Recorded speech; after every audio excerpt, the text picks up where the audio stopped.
This week in the League of Legends, we have Hextech Crafting. We have a host of information about Mecha Sion. We have a new patch, patch 6.6, and of course, Aurelian's Soul. All this and more on the Spastic Gaming Web Show. This is Water Elemental. And this is Axis, and we are here today to talk about the League of Legends. This is an ongoing show where we talk a little bit about everyone's favorite MOBA-style battle game. Sorry for the delay. I was out of town, and then there was a snowstorm, and then it was just a pain to get us together. 2 feet of snow. It was a little bonkers. I made a snow angel. I didn't. What's wrong with you? So, Aurelian Soul, he came out. We're still playing with him. I've played a lot of games with him. I've got kind of an opinion, but I want to tinker with him a bit more and see him in more roles than just mid and jungle. I haven't had a chance to see him yet, but I definitely think that I'll be seeing him over this next week. We'll have a lot to talk about next week, of course, when we are relatively news light, and we'll give you guys our opinions and our rating of him then. In the meantime, Hextech Crafting came out in the week while we were away, and it is super duper neato, and I like it a lot, but you don't. You don't like gambling, I guess. No, you like gambling. You don't like this gambling. So all I said was I got $5 worth of chests on their own to see if it's actually worth it. Mm-hmm. And I'm on the fence. For putting hard currency, essentially I got 3 of the gems that can craft Annie. Not bad. I got 3 1350 skins, which I don't have enough dust to actually craft. Then I got 3 champions. I used 3 champions to craft Echo, which is 975, which made my cost back. So if I feel like risking it, I can risk and turn those skins that I got into permanent skin. So I'm kind of on the fence. I think I might just... I don't know if they're ever going to bring back the mystery skins on their own, or else I have to go through the system. But it's not satisfying to open them. Because you don't earn... by purchasing, you're not earning enough actual permanency to make it feel worthwhile and the actual excitement, because I could get a legendary skin, but I need the dust to do it. So it's kind of, it's like yay, but it's not as exciting as opening just a random chest and then seeing you getting a legendary or a skin that you've really been looking forward to, or a rare one. Because in my free one I got a Lollipoppy, super excited, but that was a permanent skin because they gave me enough dust for it. Because I don't get the dust with every single opening, it's not much. Now, I haven't actually earned any chests through gameplay because I always get A ranks and not S ranks for support. Yawn. So, yeah. So, while he was out having a bad time, I was out getting S's left and right. I'm all out of chests to earn this week. And I got my free one, I saved my dust, and my 3rd chest opening, I got Dunkmaster Darius. Nice! And I immediately got that skin for 1800 dust. It's super cool. So, yeah, I'm really pleased with the system. Well, I've gotten a Lux shard, which I'm not, blown away by, but if I get 2 more shards, I can combine that into Aurelian Soul, because he's the only champion I don't own. It's really great, actually. Yeah. For me, the skins I got in the box were... What's in the box? Battlecast Urgot. Awesome skin, but I already have all the other Urgot skins. I got Gravekeeper Azir, another fantastic skin. And then I got, what was the 3rd one? I dusted it. Well, if I dusted it, it wasn't probably any good. But 2 out of the 3, I was like, this isn't bad. But, again, it's one of those things where they're not permanent right away, so I can't be excited. That being said, I might continue opening them because I stopped doing lottery tickets and stuff, because why not get something I can actually use? So, that's how I kind of feel. It will subdue my binge gambling in Dota 2. Water Elemental likes to gamble on random stuff. It's why he participates in Geek Fuel. We're not sponsored by them. Please don't. Not like every other group that's doing Loot Crate videos. Oh my gosh. But overall, Hextech Crafting is cool. I'm excited to see more Hextech skins. Or any other exclusives at all. Indeed. The ticket, I think, to making the system work is to just take it easy. You get 1 chest per week, and you can pool up to 4. So just get a good game every week. Everybody can do that. Well, especially since they're going to be adding the free-for-all map. Free-for-all! Not free-for-all, but the custom modes, and those are going to actually allow you to get mastery points as well as rankings. So you may not like playing Summoner's Rift, or you may not like playing any other matchmaking modes, but you like the fun stuff. Now you're going to be encouraged to play those. And you get skins. Yeah. And the mastery emotes. It's true. And, I definitely... And key fragments. I do have to say, I'm glad I kind of waited on leveling up my my stuff now that crafting's out, because that does have an effect on chest drop, so... There you have it, folks. But, yeah, Hextech Crafting. Pretty cool. You guys have all tried it out. We're absolutely certain of that. Next, we got a bunch of information about Mecha Zero Sion, including all of his voice acting and his ultimate and how it functions. Looks really cool, and along with it, we got a reveal of 2 power skins. A program skins. Program Soraka and Program Lissandra. Let's talk about the Sion skin first, because this is going to be the new 1820 skin. Looks good. It's a Sion skin. I think it looks garbage, to be honest. I like all the kind of small pieces moving around it. I think that on its own, it's pretty meh. It looks like a Lego. Yeah, they're trying to go for that, what is it, Megatron look. The voice kit on it actually has a lot of different interactions with different characters, depending on if they're humans, if they're certain individuals, if they're in certain skins, if there's another Sion with the Mecha Zero suit on. There's a lot of stuff that he, can say that's really funny. Our favorite is Alawi. That's your favorite. It's my favorite. There is no Alawi without Owie. Oh, Which yours? I require no further upgrades. But I just love these boots. The particle effects on the character are pretty cool. The shield and all the grid stuff, but we've seen those on other mecha skins before. His ultimate, he turns into a little train. Pretty funny.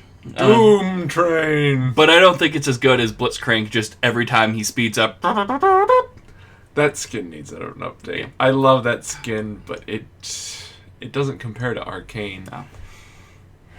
Next up, we have those 2 program skins, like we mentioned. We have Terran Lissandra. Now, Program Lissandra basically looks like the computer core when you're playing StarCraft. Or the computer core in Homeworld. Or the computer core in any game. But Cortana. They doesn't look like Cortana. What are you, Cray Cray? But she's got the sort of wire computer theme. It's a 1380 skin. Looks really, really cool. Definitely a unique look for Lissandra. And, it's sort of like a project skin without being a project skin. Definitely, I love a lot of the Lissandra skins. If I didn't already have the Red Ruby one or that one, I would totally pick this one up because I love the effects to it. Soraka, on the other hand, she looks really awful. It's definitely a unique look for Soraka, but nobody likes Soraka, and she's got like an 80% ban rate right now, so it's like, oh. Well, her projectile is like a little satellite that falls down on people, and it has the cool explosions. Her heel has that cool digital look, and you got a lot of techno stuff with her AoEs and stuff. But I think the actual skin itself, the colors don't work for me. The pink on the green, on the black, on the silver. Well, it looks sort of like a cyber medevac sort of thing. Yeah, it makes sense, but I like Soraka for her more mystical powers and stuff, and I know they're trying something different with this. I think, I'm going to say it. Stars, hear me! I'm going to say it. I would have a chroma skin for this and get different colors. They don't do chroma skins anymore. No, I know, but I think this one actually would benefit from it. Yeah, that's really it for skins that they're doing. We've got the Aurelian Soul skin coming out, and we'll talk about that one on his release. Now, moving right along to patch 6.6. Aurelian Soul, like we said, has come out. He's out to play. Very cool. We'll give you a review of him next week. He's a dragon. In the meantime, balance changes. Alistair, his healing on allies from Triumphant Roar has gone from 50% to 33%. Alistair is extremely utility heavy, and so bringing this down is pretty reasonable. Yeah, definitely a huge nerf, but his lane presence is just ridiculous. Azir Lights, his auto attacks with soldiers no longer apply Fervor of Battle. This is just a tooltip thing that they fixed. It was added in the last patch, but they're just making sure everybody knows now. Chogi, Feast Stack Health bonus increased by 10, 20, and 30 at each rank, going from 90, 120 to 150 to 100, 140, and 180. So, tankier Cho'Gath, good stuff. Echo, his passive, the movement speed has increased in early levels. Went from 40, 50, 60, 80 to 50, 60, 70, 80 from 1 to 16, so he's a lot faster. And Phase Drive, his cooldown reduction went down at early levels. Yeah, Echo, I think, is really, really, really, really, really mobile for the amount of damage that he does, and I actually dislike it, so I'm not a huge fan of this change. Fiora got a slight change. Her passive duelist stance is no longer 3% of the target's maximum health, but instead 2%. However, the ratio no longer scales from 2.8 to 4.5, 1 through 18, but it is now 4.5% per 100 bonus AD. So, your AD scaling is more uniform, but at the end of the day, less. And blade work, the slow has gone from 40 to 60 to 30%, and the bonus range has gone from 50 to 25. So yeah, Fiora was just sort of dancing through and murdering everyone. Now she does that slightly less. Janna, her Eye of the Storm, the attack damage on shield has decreased at all ranks, going from 14, 23, 32, 41, 50 to 10, 17.5, 25, 32.5, and 40. Monsoon, the disable duration went from 0.75 to 0.5. So a lot of, her shields are weaker, and her Monsoon doesn't disable for as much. Yeah, Janna's really strong, and she makes it so people don't have fun. So along with the Soraka nerf, I was quite pleased with this. Yeah. Jace, To the Skies, got slightly changed. This is his Q ability in hammer form. Its mana cost went from 40 to 60 to 40 at all ranks, and the base damage increased from 30 to 230 to 40 to 240, so plus 10 at all ranks. And the ratio went from 1.0 to 1.2 of his bonus AD. So, really cool stuff, and now, you don't feel as crummy for going sort of a poking build. You actually get some utility out of To the Skies. Callista, her Sentinels, the Sentinel laps have decreased to 3. Her passive damage has decreased from 10 to 20% from 5 to 15 on target's maximum health. She has a new passive, Never Let Go. Now passively grants Callista 9 to 27% bonus attack speed based on her level when she's near an Oathsworn. Her Fate's Call, the cast range from Oathsworn is decreased from 1400 to 1100. Oathsworn's dash range is now 1200, which is unchanged. Her base attack speed has also gone down slightly, and her attack speed growth has gone down by 0.3%. Keep in mind, however, with the changes to Sentinel, the percentage of attack speed that she has at cap level is more than she currently has, so long as she is standing next to her Oathsworn. So, overall, you get less damage out of that Sentinel, but it's still a very necessary point to keep your AS scaling appropriate. Karma, her Defiance with the mantra.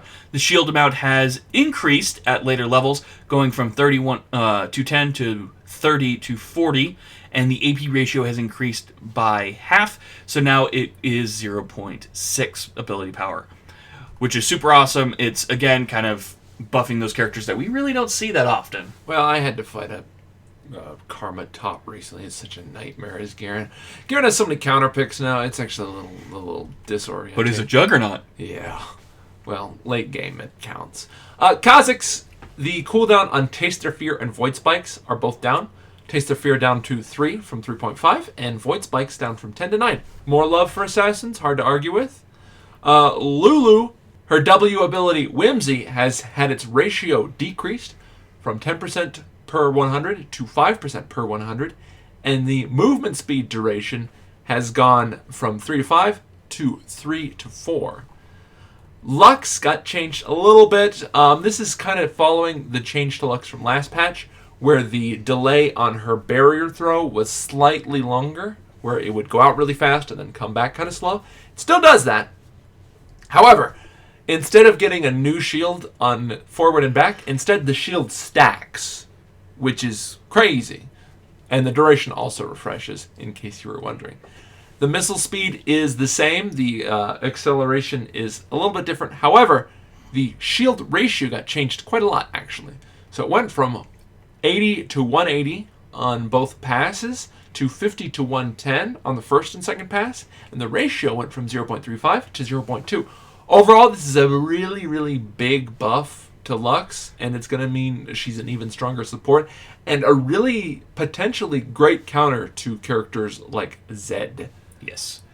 Maokai, his base magic resist went up by 2 points. Magic resist growth rate went up from 0 to 1.25, so he's going to be a little tankier against magical characters. Sapling Toss, the sapling duration went to 40 to 60, instead of 35 at all ranks, which is super awesome, but saplings no longer stack on top of each other. Instead, they shuffle a short distance away from each other. So you're not able to create as big of nests early game when you're jungling or in gank situations, which is kind of a bummer. That's one of my favorite things to do, was to just kind of have like 5 or 6 in one bush. They walk by and just obliterate them, but it makes sense. So it goes. Mastery, you got a slight change. The base damage of Wuju style is up by 2 points at each rank and scaling upwards, so from 10 to 30 to 12 to 40. The ratio got changed a little bit. It is now 0.25 of his bonus AD, rather than 0.1 to 0.2 of his total AD. This is an important change, mostly because it keeps the sort of tanky, I only build 1 damage item and tank Master Yi. Nidalee, her passive Prowl, hunting season no longer roots minions, and... Monsters, specifically. Monsters, yes. Pounce, that's the cat form jump.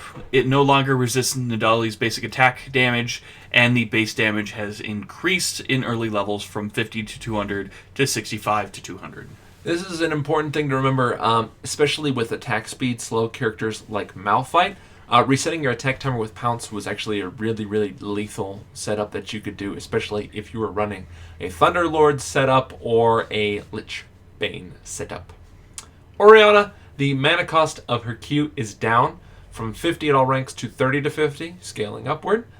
Quinn, the Q duration and cooldown has been reduced just slightly. So the cooldown went from 11 to 7 to 11 to 9, and the duration is 1.5 from 2. So this basically makes it a little less horrific to lane against Quinn, especially as a clunky short-range character. Shyvana, I was actually really excited on the PBE. They had a nerf to Burnout, which I think is her strongest skill, because it converts her AD into magic damage, gives her one of the fastest jungle clear times in the game, and allows her to outrun basically every character ever. Instead, they nerfed Twin Bite, going from 180 to 200% of total AD in the bite to 140 to 200 total AD, scaling upward. Yeah, this isn't the nerf to what's strong about her. What's strong about her is that she blows through the jungle in 2 seconds and then comes ganks. Now she just blows through the jungle and ganks for 20% less damage. Not even, like 10% less damage. On one ability. Ugh. Nerfing the wrong skills. Yeah, so. Twisted Fate, just making the skins on him a little bit more uniform so you know which card he has and where his cards are. This is just sort of a utility change, basically, making it so it's easier to read what he's doing instead of being like, which skin is this? Well, the main problem was, if you were colorblind and going against a Underworld Twisted Fate, you could not read what the cards for pick a card was. Every one of them was going to be green, and it just shuffled, even though they were in the same order. There was no same icons. It was just 3 green cards in different shades. So a lot of people didn't know how to read that, and it was a very hard time to understand what was going on, even if you knew Twisted Fate. So, good change. I own Underworld Twisted Fate, but I understand completely. There you have it, folks. Runic Echoes, the base damage of the proc has gone from 80 to 60. Everyone saw this coming. Tiamat, the base AD is down to 20. However, it no longer builds out of a pickaxe. Instead, it has dual longswords and a rejuve beads. However, it got its passive cleave back. So, hooray, you can actually lane clear with Tiamat now. Ravenous Hydra, instead of longsword, it now builds out of a pickaxe instead of 1050 gold. Good stuff for that.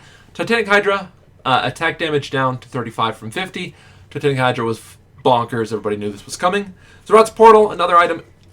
You know, this sort of became popular overnight, and they brought it down. They brought it down in the right areas, I feel like. Armor magic resistance down.